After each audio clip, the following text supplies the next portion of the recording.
Pons, dumalo naman tayo sa Chendesitas Ugong, Pasig City, kung saan meron decathlon at kung saan pwede natin i-try ang mga sports equipment nila rito. Marami silang binebenta ang mga sport equipments at pwede i-test ang mga trampoline at iba pang mga pwede nyong i-try sa lugar na to.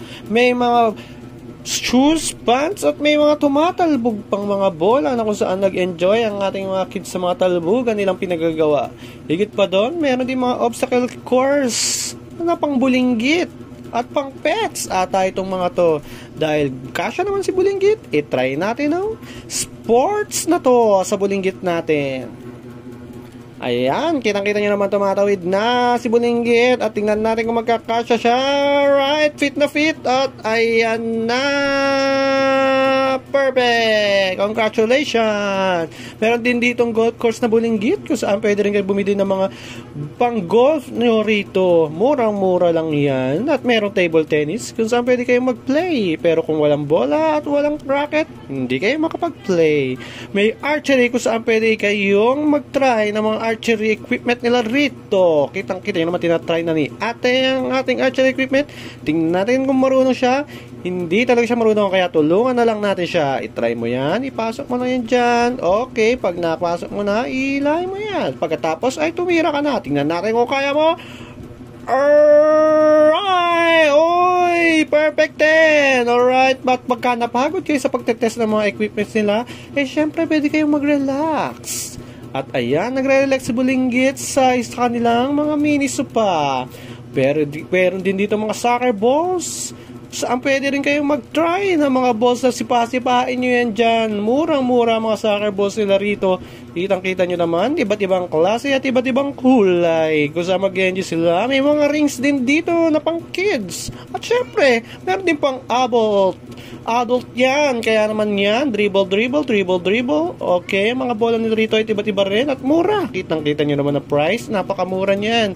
May mga bike na pwede kang i-test at bilhin. Pero kung nagustuhan mo, iuwi mo na yan, basta bayaran mo lang. Okay? O, marunong ba mag-bike to? Hindi naman marunong, hindi makaandar mga kaibigan at mga kafongs. Op. Okay, meron din mga scooter. Mura ang mga scooter nila rito. I-test mo muna bago mo bilhin. At may mga skateboard at iba't iba pa. Saan ka pa?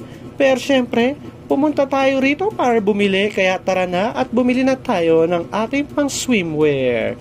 Dahil sila ay magsiswimming. Kaya yan, bumili tayo ng mga swimwear nila. Siguradong mag-enjoy sila sa mga susunod nilang gagawin.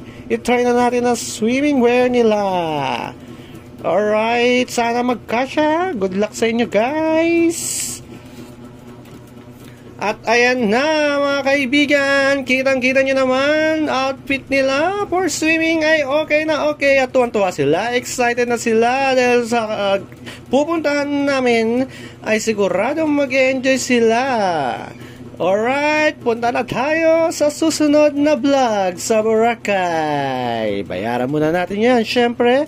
Kaya naman, tara na at umalis na tayo. Punta na tayo sa cashier nila.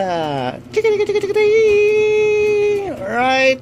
At, oy, wala pala ritong cashier dahil meron silang automated na cashier dito at napakagaling. Hindi mo na kailangan ng tao at lahat ay automated na. Basta ikaw ay mag-self-checkout.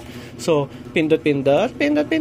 At syempre, kailangan mo ng card para magbayad. Lapag, i-detect na niya yan. Ang galing naman, di ba? So, makikita niya, high-tech na ngayon. Sa susunod, wala na talaga mga cashier at puro robots na lang ang magbibigay sa atin ng mga resibo. Hanggang dito na lang, kapos. See you on next vlog sa Boracay.